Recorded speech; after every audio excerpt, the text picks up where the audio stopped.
Vienna begins as a name whispered across centuries, a city built layer by layer, where every era leaves its mark. What started as a Celtic settlement on the Danube became the Roman frontier post of Vindobona, then a medieval trading centre alive with markets and travellers. Centuries later, it rose into the refined capital of a vast empire. But Vienna is far from a city trapped in its history. Modern avenues glide above ancient ruins. Contemporary architecture stands beside baroque palaces, and daily life unfolds on streets shaped by countless generations. The old and the new are intertwined, creating a rhythm that feels both timeless and alive. This documentary follows Vienna through these layers, exploring the traces of its past and the character of its present. Here, history is never far beneath the surface, and every turn reveals another story waiting to be told. The story of the Vienna Opera begins long before its foundation stone was laid, in an age when an empire sought to redefine its own image. Emperor Franz Joseph had opened the Ringstrasse as a monumental stage where Vienna would present itself to the world. Here, the new court opera was meant to be the crown, the cultural heart of a modern imperial city. Two architects were chosen for this task, August Sicard von Sickardsberg and Eduard van der Nul. They were united not only by friendship, but by a shared vision to build a place where music, architecture, and ceremony would meet in perfect harmony. Their partnership had lasted for years, the balance of two temperaments. Sickardsberg, the calm, structural thinker, van der Nul, the master of detail and ornament, sensitive to every line, every curve, every gesture of stone. In 1861, their drawings were approved. They walked onto an empty site at the edge of the old city and began shaping what would become one of Europe's greatest opera houses. But from the beginning, the project seemed touched by an odd, unspoken tension. When the ground level of the Ringstrasse was raised during construction, the opera appeared lower than intended. Critics, with the sharpness Vienna is famous for, began calling it a sunken trunk, a forgotten chest, a design unworthy of the capital. The city that later adored its opera was, at first, merciless.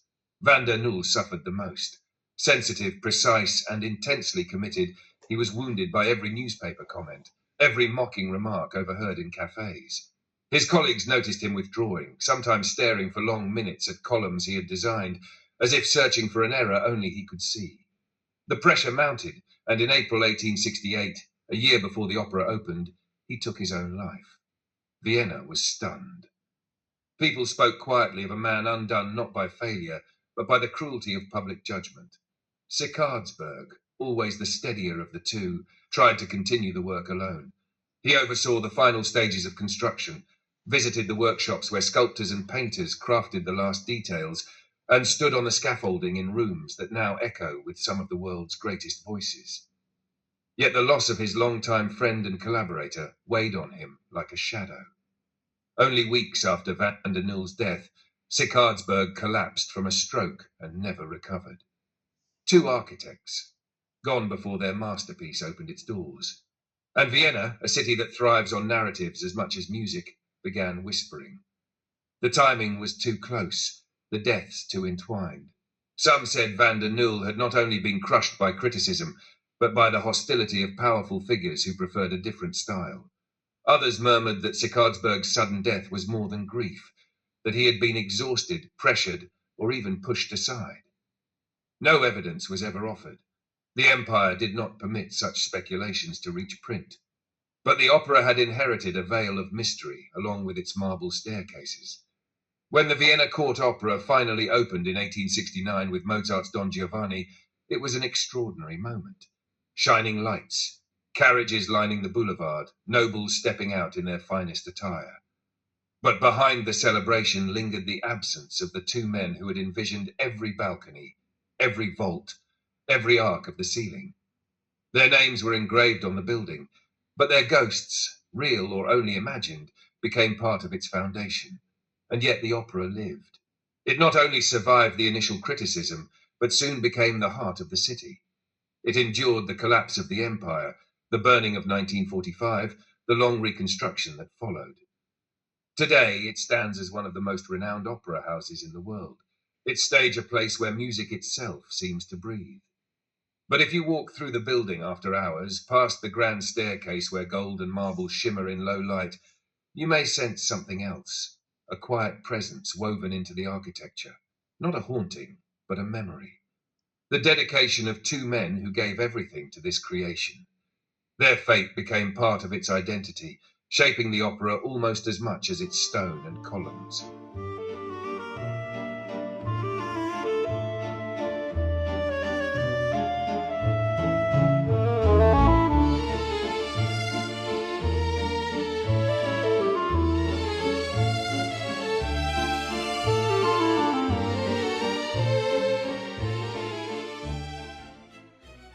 Stadtpark in Vienna is a calm, elegant garden, yet it carries the unmistakable presence of music.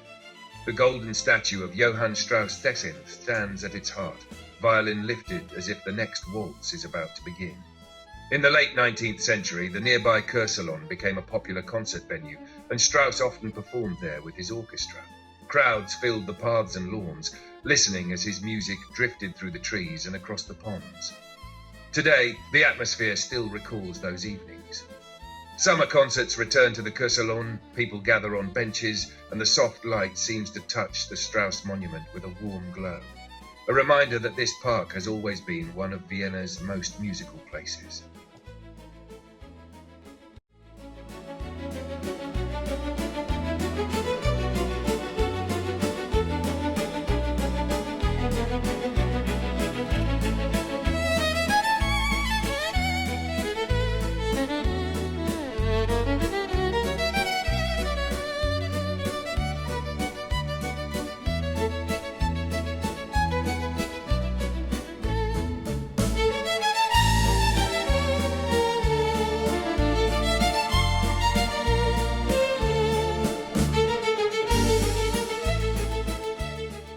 In the heart of Vienna rises the Hofburg, a vast imperial labyrinth that grew over 7 centuries, absorbing courtyards, chapels, grand halls, and secretive offices like a living organism of power.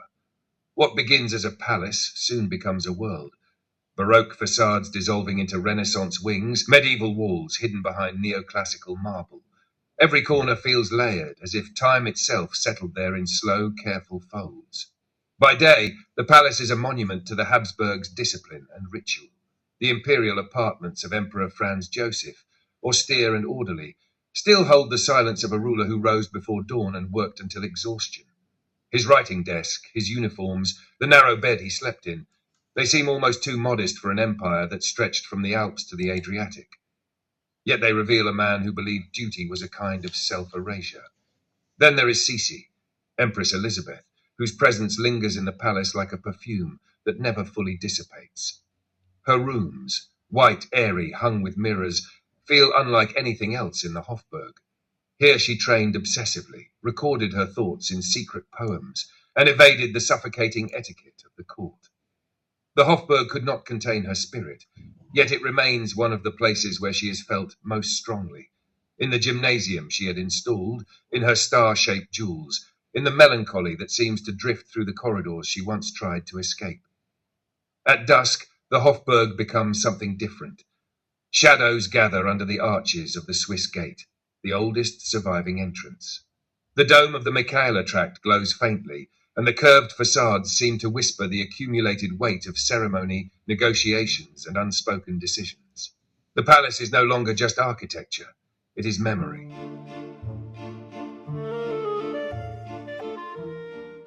A short walk away, St. Stephen's emerges from the morning mist like a ship carved from stone. Its spire, once the tallest point for miles, was a signal, a guardian, a symbol. In the Middle Ages, its bells warned of fires and invaders. In later centuries, they marked victories and farewells. The cathedral's dominance shaped the rhythm of life, and even today, climbers who ascend its narrow stairs often speak of a strange stillness at the top. The Steffel Tower rises with such improbable height and narrowness that it feels less built than summoned, a vertical line drawn with absolute intention. The stone around the giant's door is worn by centuries of hands, yet the carvings remain strangely sharp in certain places, as though particular symbols have refused to erode. Scholars note that the patterns mingle Christian iconography with motifs far older, spirals of unknown meanings, vegetal knots that resemble medieval charms. No one fully agrees whether their persistence is craftsmanship or something else. Inside, the nave is crossed by drifting stripes of coloured light, but the shadows keep their shape. The pillars appear identical, yet one always seems slightly misplaced, the product of medieval geometry or the lingering trace of a forgotten plan.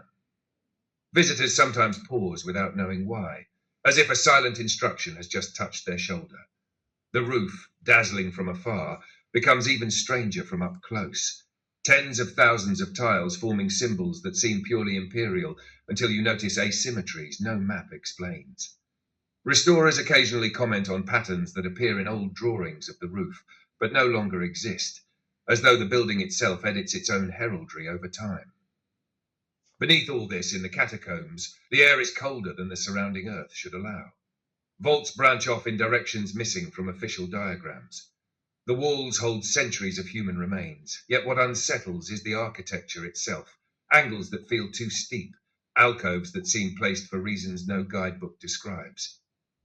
Stephansdom is a cathedral of faith, yes, but also a cathedral of intentions, some known, some lost, some perhaps never meant to be spoken.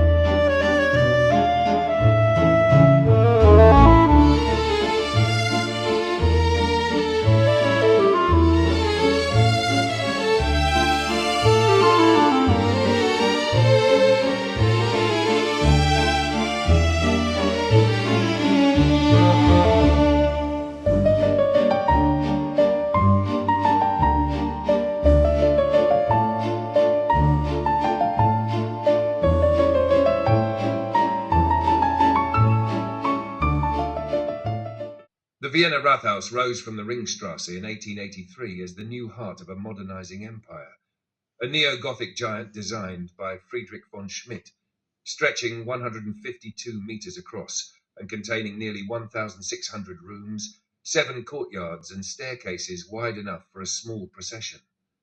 Its central tower climbs to 98 meters, or 103 with the Rathausmann, the copper knight who has watched the city since 1882, small in size but strangely commanding from his height. By day it is an administrative machine, but the square before it turns through the seasons like a stage. In winter it becomes the Wiener Eistraum, an enormous open-air skating rink with winding ice paths glowing beneath the Gothic facade, while inside the vast Festsaal hosts municipal and charity balls where orchestras play under chandeliers that reflect off polished floors.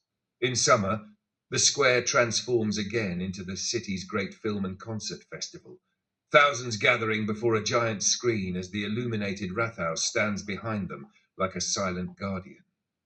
Even with all these events, with crowds swirling around it through the year, the building's geometry feels deliberate and slightly enigmatic, as if the stone structure carries its own hidden rhythm beneath the official life of Vienna.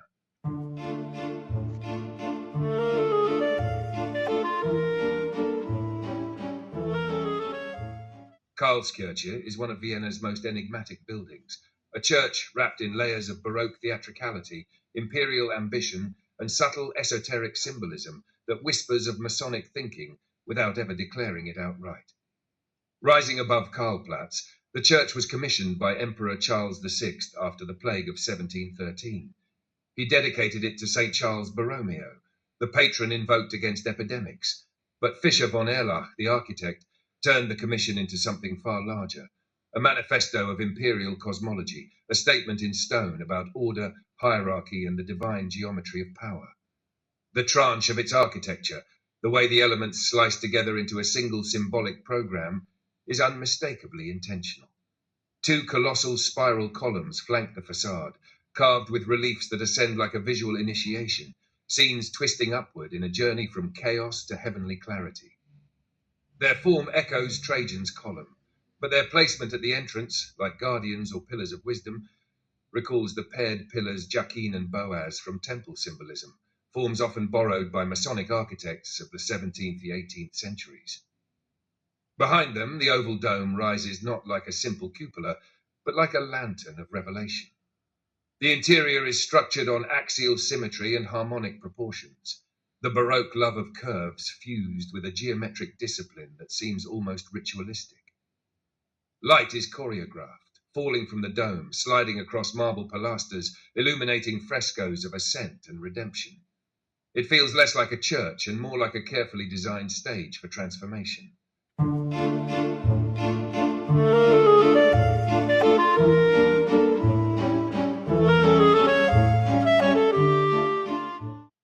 The Graben is one of Vienna's most striking streets, a broad, elegant corridor carved through the old medieval maze, where palaces, cafes, and golden facades press close like an audience leaning in.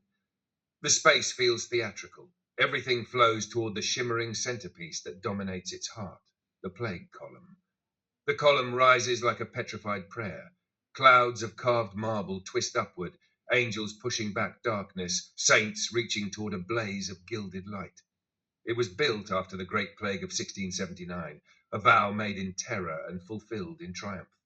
Even today, in the middle of the shopping crowds and street musicians, the column feels untouched by noise, as if wrapped in a thin veil of reverence. On the Graben, the past doesn't hide, it stands openly in the sunlight. The Peterskirche hides just off the Graben, tucked into a small square like a secret kept by the city.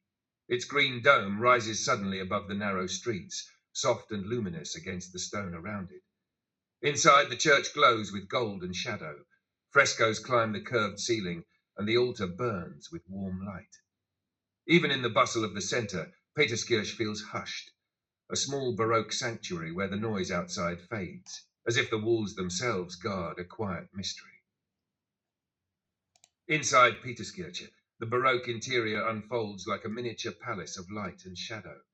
The moment you step in, the world narrows to gold, marble, and rising curves. The dome draws the eye first, a vast painted sky where saints drift upward in soft, glowing colours. Light filters through high windows and settles on the gilded stucco, making the whole space shimmer. Though small, the interior feels deep, layered, almost theatrical. Peterskirche is less a room than a Baroque stage where light performs quietly all day.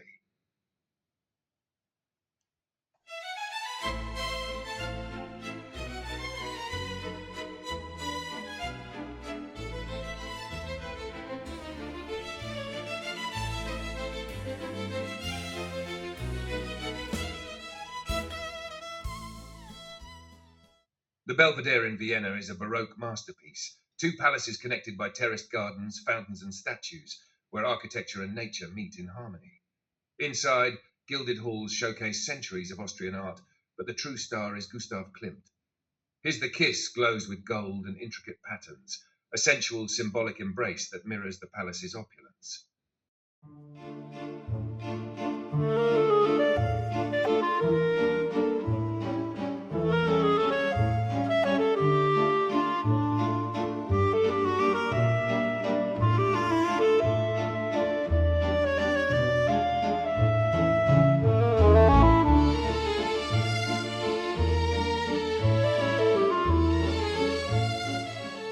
In the heart of Vienna lies Maria Theresienplatz, a grand square where history, power, and imperial ambition meet. At its centre stands the monumental seated statue of Empress Maria Theresa, surveying the fountains and the identical museum buildings that face each other across the plaza. The square is a carefully composed stage of the Habsburg monarchy, a space designed to celebrate culture through symmetry, order, and stone. On the north side rises the Kunsthistorisches Museum, envisioned by the architects Gottfried Semper and Karl von Hasenauer as a modern temple of civilization. Construction began in 1871, and after 20 years of effort, the museum opened to the public on October 17, 1891. Its purpose was clear: to bring together the vast collections the Habsburgs had gathered over centuries, treasures once scattered across palaces, armories, and cabinets of curiosities. The facade is monumental, arches and Corinthian columns arranged with mathematical precision, crowned by allegorical statues celebrating art, science, and imperial authority. Stepping inside reveals an even grander vision. The entrance hall opens like a marble cathedral, a space built not just for display but for awe. The sweeping staircases, the gilded balustrades, the polished stone, everything leads the eye upward to the luminous cycle of frescoes painted by a young Gustav Klimt, along with his brother Ernst and Franz Match. These frescoes form an artistic map of civilizations: Egypt, Greece, Rome, the Renaissance, the Baroque. Klimt's early style is precise, classical, and richly symbolic, capturing the intellectual journey that the museum itself invites visitors to undertake. Beyond the vestibule, the galleries unfold in a vast sequence.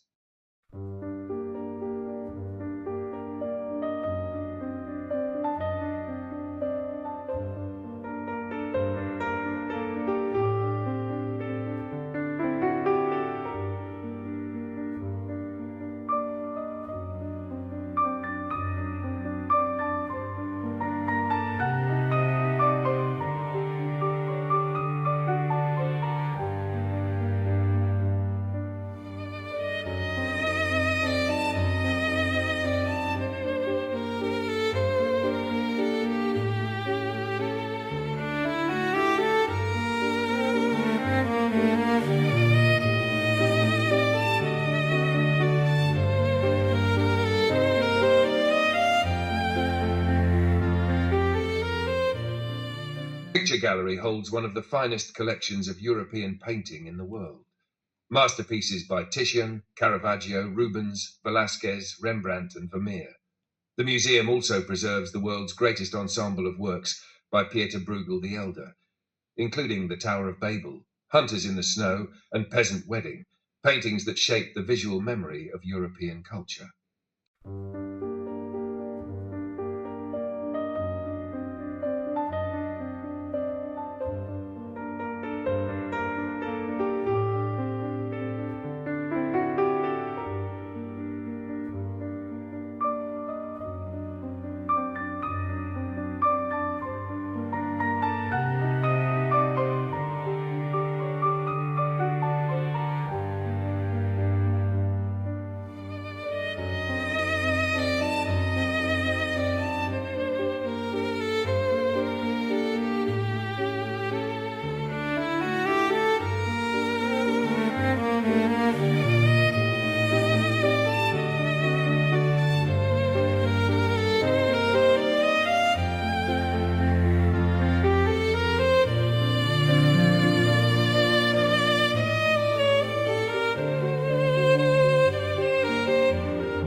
To one side lie the Egyptian and Near Eastern collections, sarcophagi, papyri, reliefs, and objects that trace more than 4,000 years of history. Nearby, the Greek and Roman antiquities display marble deities, mosaics, finely crafted bronzes, and everyday objects excavated from the worlds that shaped Europe. The Kunstkammer, the museum's reassembled cabinet of curiosities, contains over 2,000 objects: intricate ivories, mechanical automata, goldsmith works, scientific instruments, gems, and ceremonial artifacts.